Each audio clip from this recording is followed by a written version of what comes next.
Hello, good morning everyone. সকাল 5:30 বাজে আমি ছাদে চলে এসেছি। সবে একটু একটু পরিষ্কার হয়েছে, কিন্তু ভালো লাগছে ওয়েদারটা খুব। কেন বলতো, হালকা হালকা ঠান্ডা ঠান্ডা হাওয়া আসছে। দেখো, যার জন্য আমি চাদরও গায়ে দিয়েছি। শিশিরের ভাবটা আছে, আর ঠান্ডা ওয়েদারটার জন্য একটু শীতও করছে। কেন, যেহেতু এখনও বসন্তকাল, এখনও তো ওয়েদারটা এরকম থাকবে। তো সামনে চৈত্র মাস পড়ছে, তারপরে দেবে কিরম গরমের অবস্থা। ড্রাগন গাছটা আজকে ঠিক করব। দেখো, মাথা থেকে নামিয়েছি, কারণ আজ 2 বছর হয়ে গেল ফল পাই না। এবার কেটে দেবো। দেখলাম ড্রাগন গাছ কী করে পরিচর্যা করতে হয়, আমার জানা ছিল না। ওই জন্য আজকে দেখি আমরা নামিয়ে ওটাকে কেটে যেভাবে ঝোলায় সেভাবে দেব।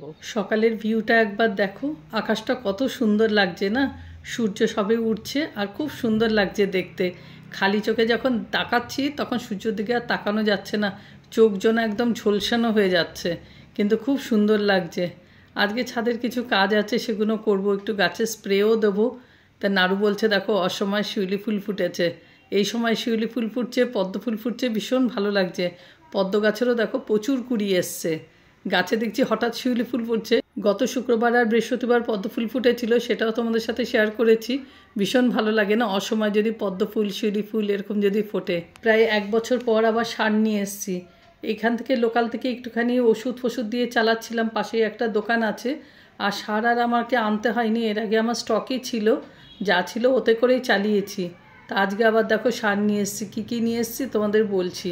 ইউরিয়া, পটাশ, ড্যাপ, সুফলা, বাদাম খোল, তার সাথে বোরন, স্যাফ আর ব্যাভিস্টান, এই কটা ওষুধ নিয়ে এসেছি। হ্যাঁ, ট্যাবগটটা নিয়ে এসেছি, কেন আমার এখানে কিন্তু প্রচুর পোকার উৎপাত। শুধু আমার এখানে না, যারাই ছাদ বাগানে গাছ করছে তারাই জানে যে পোকার উৎপাত ভীষণ।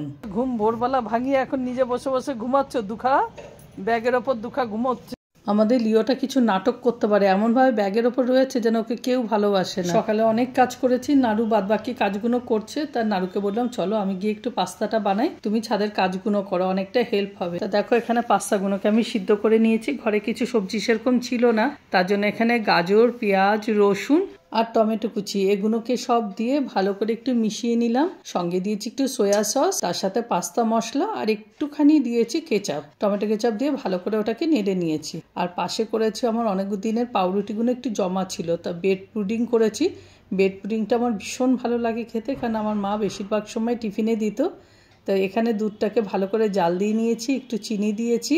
ব্রেডগুলোকে একটু বাটার দিয়ে ভালো করে ফ্রাই প্যানে একটুখানি ভেজে নিয়েছি, কেন ফ্রাই প্যানে একটু ভেজে নিলে ওর গন্ধটাও বেশ ভালো লাগে। আর কাঁচা ভাবটা, পাউরুটিতে এমনি কাঁচা নয়, কিন্তু ভালো লাগে, একটুখানি বেশ ক্রাঞ্চি ক্রাঞ্চি হয়। আর যখন পুডিংয়ে দিই ভীষণ ভালো লাগে, স্মেলটাও বেশ ভালো লাগে। সবগুলোকে দিয়ে নিয়ে এবার দুধের মধ্যে দিয়ে দিয়েছি। হ্যাঁ, সঙ্গে কিন্তু একটু আমুল স্প্রে দিয়েছি, যাতে দুধের থিকনেসটা একটু বাড়ে, কারণ পুডিংটা ওটাতেই বেশি ভালো লাগে খেতে। এটা যেদিন টিফিনে দিত না, সত্যিকারের বিশ্বাস করো, মনে হচ্ছে যেন কি অমৃত খেতাম। আজ সব থেকে খারাপ দিন যেদিন মা আমাকে রুটি আলু ভাজা দিত, যেন সেই দিন মনে হতো কার মুখ দেখে উঠলাম রে বাবা। তো একটু কিশমিশ সঙ্গে দিয়ে দিয়েছি। আর এদিকে দেখো, আজকে একটু ডিশটা সাজাবো, জানো তো, নাড়ুরা আমার জন্য। যবে থেকে 2 মেয়ে বাড়িতে নেই, তবে থেকে আমরা রেস্টুরেন্ট আর যাই না, জানো তো। কেন দেখো, একজন তো বিয়ে হয়ে গেছে, একজনের পড়াশোনার জন্য হস্টেলে আছে, তোমরা তো জানোই। তো আমাদের রেস্টুরেন্টের নামই ভুলে গেছি। তা আজকে নাড়ুরার আমার জন্য ডিশ একটু সাজাবো। অনেক দিন পর একটু ইচ্ছে হলো যে আমাদের জন্য একটু সাজাই। রেস্টুরেন্টে যাই না ঠিক আছে, কিন্তু ঘরে তো সাজাতেই পারি, তাই না? ওই জন্য দেখো, একদিকে পুডিং, একদিকে হচ্ছে তোমার যে পাস্তাটা করেছি সেটা, আর সঙ্গে লেবুটা নাড়ু সেদিন নিয়ে এসেছিলো, ব্যান্ডেলে গিয়েছিলো তখন। তো সেগুলো দিয়ে একটুখানি কেটে গুছিয়ে নিলাম। আর এদিকে সিম্বাকে দেখো, ওকে দিয়েছি ওর যে ফুডগুলো এসেছিলো, যেগুলো হচ্ছে গিফটে পেয়েছে, সেই ফুডগুলো দিয়েছি। আর ও তো ভীষণ টেস্ট লেগেছে। আর ওদের জন্য একটু চিনি ছাড়া পুডিং তুলে রেখেছিলাম, কেন ওদের জন্য একটু মাঝে মাঝে দিই। আর এদিকে লিওর তো আমাদের জানো নিরামিষভুজি, ও তো যতই ভালো গিফট আসুক, ও সেই গিফটগুলো খাবে না, কেন ওদের ভালো ভালো গিফটই আসে কিন্তু খাবে না।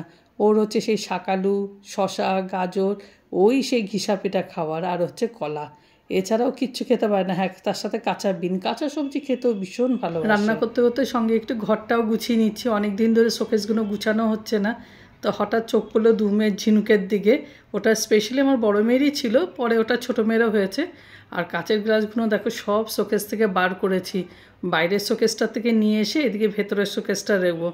তা যাই হোক, আমাদের ব্রেকফাস্ট হয়ে গেছে, এবার দুপুরের খাবার পালা।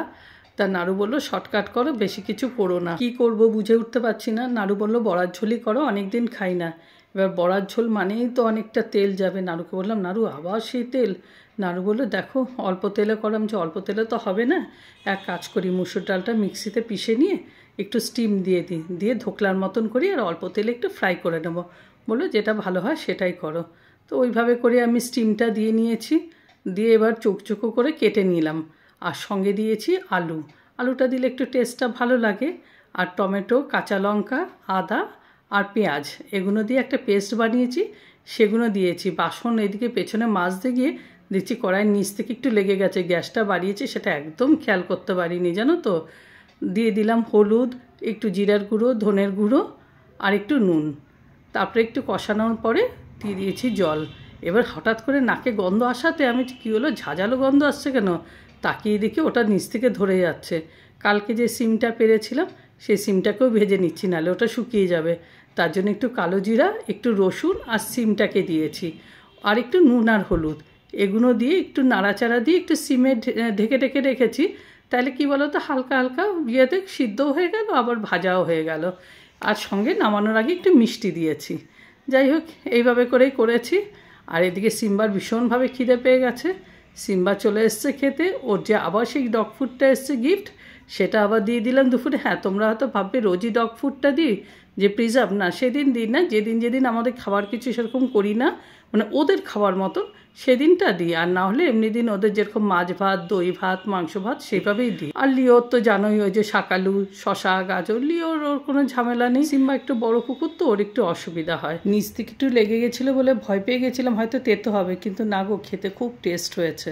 নাড়ু দেখো কত বাজার নিয়ে এসছে, ব্যান্ডেলে গিয়েছিলো সেখান থেকে এই লঙ্কাটা পেয়েছে, নিয়ে এসছে। বলছে দেখো এটা আচার খাওয়ার লঙ্কা, এর আগেও আমি এনেছিলাম, এই লঙ্কাটা সবসময় পাওয়া যায় না, তো দেখেই নিয়ে চলে এসছে।